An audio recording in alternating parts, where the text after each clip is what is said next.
करावं असं नाही। मग त्यासाठी ज्या काही आहे पहिल्या दिवशी सगळ्या सूचना देणार आहे की कसल्याही प्रकारचं गैरवर्तन तुमच्याकडून घडलं नाही पाहिजे।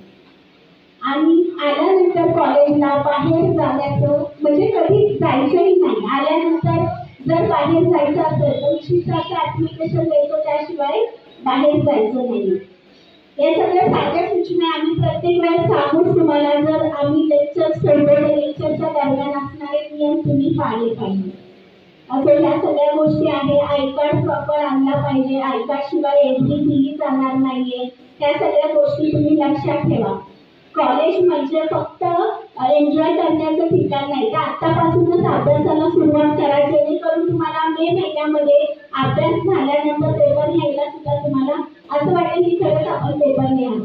पण जेणेकरून काही मुलांचं इंटेन्शन वेगळे असू शकतात, पण ते मनात ठेवू नका। फोकस ह्या चांगल्या गोष्टीकडेच करा।